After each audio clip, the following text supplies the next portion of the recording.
Assalamualaikum warahmatullahi wabarakatuh. Selamat datang di kelas Ekonomi SMA IT Al-Uswah Surabaya.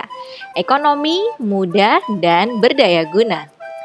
Pada video materi kali ini kita akan belajar tentang terbentuknya harga pasar. Nah, soli-soliha, kalian pastinya di dalam kehidupan sehari-hari pernah mengetahui ya harga-harga komoditas yang ada di sekitar kita. Contohnya, harga cabai, harga telur, harga gula, harga beras, dan lain sebagainya. Nah, harga-harga komoditas atau kebutuhan pokok tersebut ya pastinya terbentuk dari hubungan antara permintaan dan penawaran. Nah, pada kali ini kita akan belajar bagaimana harga pasar itu terbentuk dari permintaan dan penawaran. Nah, untuk memahaminya, kita harus terlebih dahulu memahami apa itu hukum permintaan dan hukum penawaran. Nah, sebelumnya silakan simak video berikut ini. Pernahkah Anda bertanya, kenapa ya harga semangkok mie bakso adalah X rupiah? Kenapa juga harga sendal jepit Anda itu Y rupiah? Atau mengapa sih harga tiket masuk bioskop sebesar Z rupiah? Sebenarnya, dari mana sih datangnya harga itu?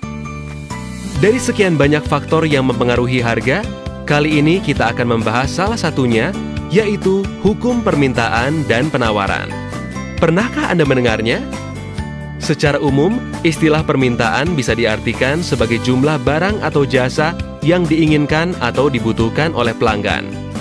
Sedangkan istilah penawaran diartikan sebagai jumlah barang atau jasa yang tersedia di pasar. Lalu, maksudnya hukum permintaan dan penawaran itu apa? Kira-kira contoh sederhananya seperti ini. Misalnya Anda bayangkan diri Anda sebagai penjual susu murni. Dengan mempertimbangkan berbagai ongkos dan keuntungan yang ingin Anda peroleh, anggap saja Anda menjualnya dengan harga Rp5.000. Orang-orang mulai berdatangan membeli susu murni di kedai Anda. Dari anak sekolahan, ibu-ibu arisan, sampai bapak-bapak yang hobinya badminton. Namun, karena sudah habis terjual, orang-orang jadi pindah mencari susu murni ke kedai pesaing Anda. Wah, ternyata pesaing Anda pasang harga di Rp6.000 dan masih laku juga. Coba kalau Anda nggak kehabisan susu murni. Anda pasti masih bisa jualan, bahkan menambah keuntungan Anda. Anda menghubungi supplier untuk menambah stok susu murni Anda ya? Nah, karena stok sudah tersedia, orang-orang mulai datang lagi ke kedai Anda kan? Permintaan susu murni ternyata sangat banyak ya. Ini jadi kesempatan Anda untuk terus mendapatkan keuntungan yang lebih banyak lagi.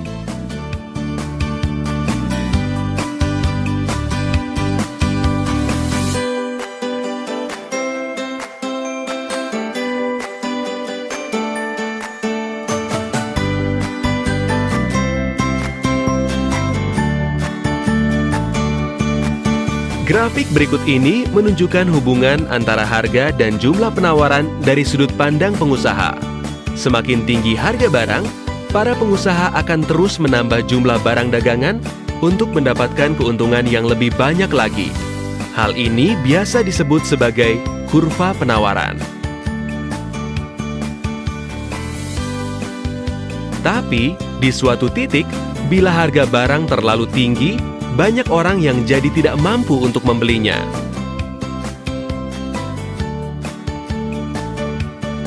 Dan dengan banyaknya jumlah persediaan barang yang ada, Anda malah jadi kelebihan stok. Lalu, apa yang akan Anda lakukan? Anda tidak akan berputus asa, bukan?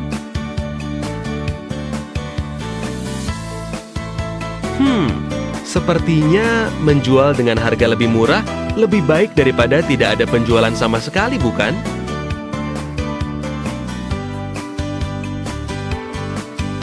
Wow, ternyata pesaing Anda juga terus menurunkan harga susu murninya ya?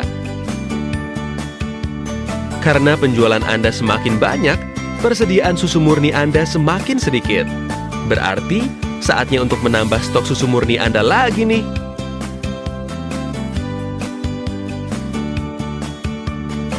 Pada grafik ini ditunjukkan hubungan antara harga dan jumlah permintaan dari sudut pandang pelanggan. Semakin tinggi harga barang, semakin rendah permintaan karena semakin tidak terjangkau oleh para pelanggan. Tapi, bila harga barang semakin murah, permintaan akan terus bertambah. Hal ini biasa disebut sebagai kurva permintaan. Nah, apabila Anda bandingkan kurva permintaan pelanggan dengan kurva penawaran pengusaha, bisa Anda lihat arah keduanya yang saling berlawanan. Di satu sisi, para pelanggan ingin belanja dengan harga lebih murah. Di sisi lain, para pengusaha ingin mendapatkan keuntungan lebih banyak. Namun ada satu kondisi di mana keinginan pengusaha dan keinginan pelanggan saling bertemu, yaitu pada titik di mana kedua kurva saling berpotongan.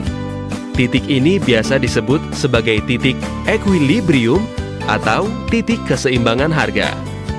Hal ini menggambarkan kondisi di mana jumlah barang dan harga yang diinginkan oleh para pelanggan sesuai dengan jumlah barang dan harga yang ditawarkan oleh para pengusaha. Hehehe, sangat indah bukan?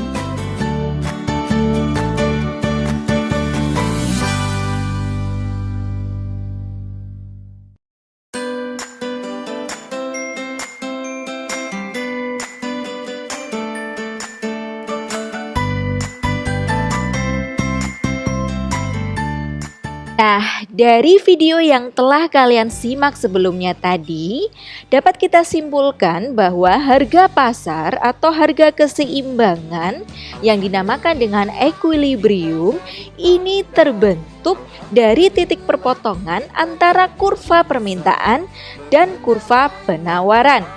Yang berarti akan terjadi ketika jumlah barang yang ditawarkan ini sama dengan jumlah barang yang diminta pada tingkat harga dan waktu tertentu. Dan dalam kehidupan kita sehari-hari kita dapat melihat ya, harga komoditas di dalam pasar keseharian kita itu selalu berubah.